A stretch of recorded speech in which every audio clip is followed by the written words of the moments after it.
Olá pessoal, boa tarde. Segunda-feira, dia 2 de setembro, está no ar o Bate-Papo Esportivo. Muita informação, debate e análise sobre tudo que acontece no futebol do Brasil e do mundo. Vamos ao destaque do programa de hoje.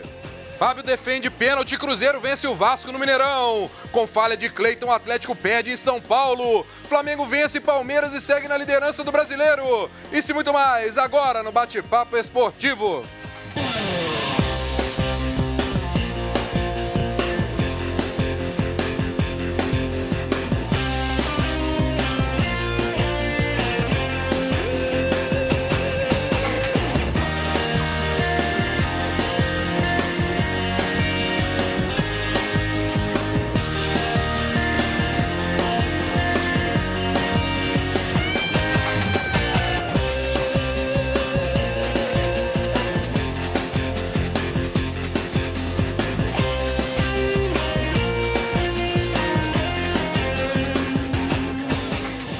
Seja bem-vindo ao nosso bate-papo esportivo. Participe com a gente desse bate-papo e para fazer interação entre você de casa. A nossa turma de comentaristas, Ana Cláudia Mascarenhas. Boa tarde, Ana. Boa tarde, Breno. Boa tarde a todos. Esperamos contar com a participação de todos vocês. Mande a sua mensagem no nosso WhatsApp 984-950038, 984-950038 ou mandem a sua mensagem pelas nossas redes sociais. Estamos ao vivo pelo Facebook e também pelo YouTube da TV Horizonte. E você pode acompanhar agora o Bate-Papo Esportivo pelo seu celular. Basta baixar o app da Rede Catedral pelo App Store ou pelo Google Play. É bem simples. Baixe o app e confira o Bate-Papo Esportivo, assim como os demais programas da TV Horizonte e da Rádio América no seu celular. Hoje, claro, repercussão sobre a rodada do final de semana do Campeonato Brasileiro, vitória do Cruzeiro no Mineirão sobre o Vasco, mais uma derrota do Atlético nessa história. La Arena Corinthians perde novamente para o Corinthians, o Flamengo vence bem e é líder do Campeonato Brasileiro. Então, muita coisa para a gente poder falar por aqui. Apresentar a turma aqui hoje, Vinícius Andrade. Seja bem-vindo, Vinícius. Mais uma derrota do Atlético na Arena Corinthians contra o Corinthians. Um tabu que parece que vai perpetuar aí por um bom tempo ainda, né? Verdade. Boa tarde ao pessoal de casa. E uma derrota muito sentida pelas circunstâncias, a falha do Cleiton no finalzinho do jogo. Mais uma vez o Atlético jogou bem, especialmente no primeiro tempo. É difícil a gente ver um jogo ruim do Atlético sob o comando do Rodrigo Santana, mas os resultados não estão aparecendo, né? Nas últimas 3 partidas no Brasileiro, 3 derrotas e 3 jogos sem marcar, o que preocupa, porque coletivamente o time vem bem, defensivamente melhorou demais. Agora a cobrança tem que ser em cima dos jogadores lá da frente, que não estão dando o resultado que a gente espera. O Thiará, o Casares, Ricardo Oliveira, essa turma tem que corresponder mais. E ele que voltou de férias, o único cara que tira 50 dias de férias, Guilherme Guimarães. Seja bem-vindo, Guilherme. O homem passeou pela Europa toda, pela Itália. Pô, muita foto. Quem te acompanha pelo Instagram viu que você é um cara que sabe viajar bem. Um abraço, Breno, um abraço para o pessoal de casa, satisfação voltar. Agora, coitada da sua professora de geografia, viu? Falando que eu passei pela Europa, eu só fui ali a Buenos Aires. Se Buenos Aires for na Europa, não sei como que você passou de ano não, viu, Breno? Um abraço para você novamente que está acompanhando o Bate-Papo Esportivo. Tivemos aí um Cruzeiro que venceu, voltou a vencer no Campeonato Brasileiro. São já 7 pontos sob o comando do Rogério Ceni. O time está escalando a tabela do Campeonato Brasileiro. Uma vitória importante, a gente vai falar sobre esse resultado logo mais no programa. Bom, vamos conferir então os resultados aí da 17ª rodada do Campeonato Brasileiro. Aí o São Paulo empatou no sábado pela manhã com o Grêmio em 0-0.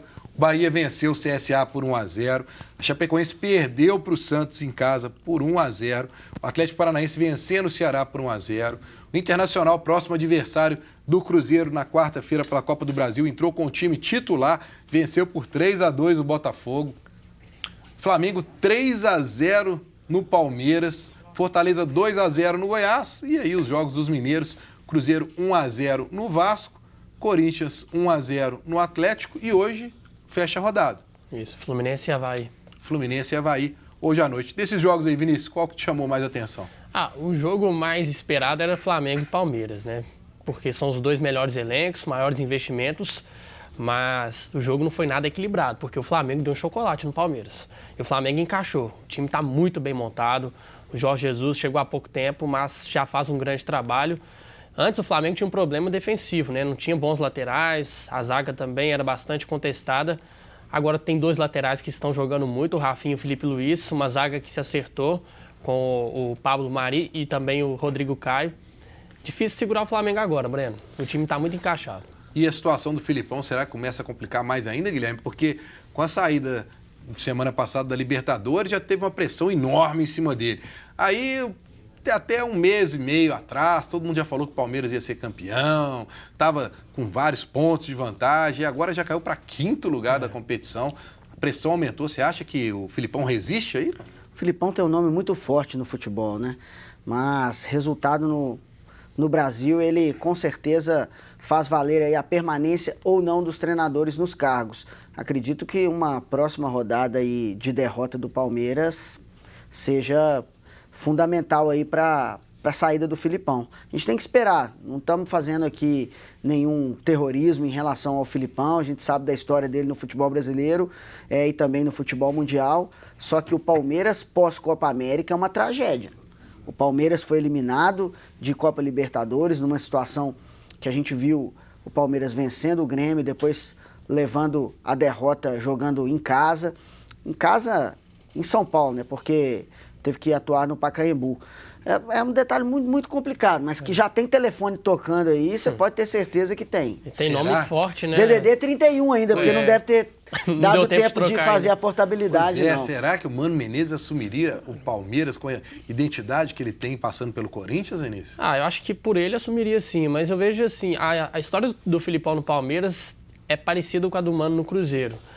O desempenho nunca encantou muito, o Palmeiras foi campeão brasileiro ano passado, mas sempre houve esse questionamento da forma como o Palmeiras joga.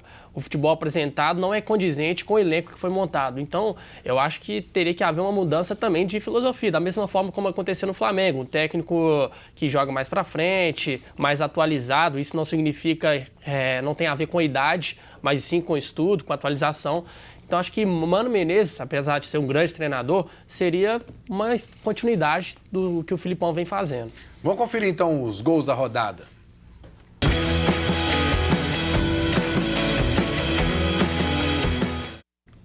Aí, ó, começando pelo jogo do Bahia, que venceu o CSA por 1-0, cobrança de falta. O goleirão não foi. E o Santos, hein? Fora de casa. Foi o único time que venceu fora de casa, né? 1-0 em cima da Chapecoense. Gol contra. Aí, lá na Arena, 1-0 pro Atlético Paranaense. Difícil do Atlético perder lá também. Micão. E o Internacional que venceu o Botafogo por 3-2. O Inter que também foi muito pressionado aí. E jogou com o time titular, né, Sim. Guilherme? Depois da eliminação na Libertadores, torcedor do Inter colocou faixa pela cidade, que acabou a paz, que Copa do Brasil é obrigação. E aí, depois disso, é lógico que o pessoal vai falar, foi por causa disso, mas não. O Nico Lopes não fazia um gol já há bastante tempo e conseguiu fazer esse gol aí, e o Inter também chega motivado para a decisão de quarta-feira com o Cruzeiro. O Fortaleza, mesmo com a saída do Rogério Ceni, está fazendo o seu papelzinho ali, né? Ganhando um joguinho aqui, outro ali, principalmente dos times médios ali da tabela, ganha mais 2-0 sobre o Goiás. O trabalho do Fortaleza é se manter na primeira divisão. O time tem a consciência disso. E aí o chocolate que você falou, do Flamengo em cima do Palmeiras, Vinícius. É interessante que com o auxílio do VAR, aí ajudou muito, né? Porque teve 2 gols anulados do Palmeiras, bem anulados, mas se não tivesse o VAR, talvez teria sido outra história a partida. O Palmeiras sairia na frente. Sairia na frente. Né? Foi um lance difícil, né? Que era realmente anular com o VAR. Sem o VAR ali era muito complicado. Questão de centímetros ali no impedimento, podia mudar a história do jogo. Né? Poderia mudar. Agora, a gente viu realmente em campo os 2 melhores times do Brasil, Guilherme? Sim, né? Até o Palmeiras, antes da parada da Copa América, a gente comentou aqui, tinha um futebol muito bom, apesar do resultadismo, e o Flamengo a gente está vendo que tem feito aí um time avassalador no ataque. Agora, o Grêmio corre por fora, porque o Renato Gaúcho fala que ele é o melhor time do Brasil, mas aí a gente vai falar só em Libertadores, né? Não fala no Brasileiro, não. Tem que separar, distinguir? Não, é porque o Renato quis fazer uma relação com o período de trabalho, né? O Grêmio está no comando do Renato Gaúcho, se não me engano, há 3 temporadas. Né? Então, junta-se o tempo que o Renato está no Grêmio. O Grêmio caiu de produção até por conta de algumas peças que saíram, outros jogadores que deixaram de jogar aquele futebol mais vistoso, mas o Grêmio tem um time interessante, sim. Favorito para chegar aí e passar na fase da Libertadores, o Grêmio? O Grêmio? O Grêmio tem o espírito copeiro, né? E querendo ou não, isso faz a diferença. E na Copa do Brasil? Muito mais favorito ainda, né? Pela vantagem que conquistou diante do Atlético Paranaense. Na Libertadores, eu vejo o Flamengo como favorito. O Grêmio é muito mais copeiro, tem mais tradição em Libertadores, mas hoje, para mim, o Flamengo joga o melhor futebol, melhor do que o Grêmio. Que eu imagino que na ideia do Renato Gaúcho vai ser o encontro dos dois melhores times do Brasil, o Grêmio dele e o Flamengo. Sim. Sim. Na imagem do Renato Gaúcho. Bom, vamos falar de Cruzeiro no último bloco, mas agora eu tenho uma dica para você que está precisando de proteção veicular ou não está satisfeito com a sua proteção veicular. Faça como o goleiro Fábio e o goleiro Vitor. Procure a Bem Protege. Defender pênalti em uma final ou uma grande defesa em jogo importante passam para a torcida segurança, seriedade e credibilidade. Para a Bem Protege, todo lance é decisivo. E é assim que ela conquista cada dia mais associados, com as melhores coberturas, pacotes de benefícios e assistência 24 horas em todo o território nacional. A Bem Protege é um time unido. Faça como a gente, solicite já uma cotação. 0800 944 5000. Bem Protege, a proteção veicular que você confia. Faça a cobertura do seu veículo com uma empresa que tem credibilidade, que vai lhe trazer confiança e comodidade. Ligue no 3972-5000 e faça uma cotação com a Bem Protege. Tenho certeza que você não vai se arrepender. Vamos para um rápido intervalo e voltamos falando tudo sobre a vitória do Cruzeiro ontem.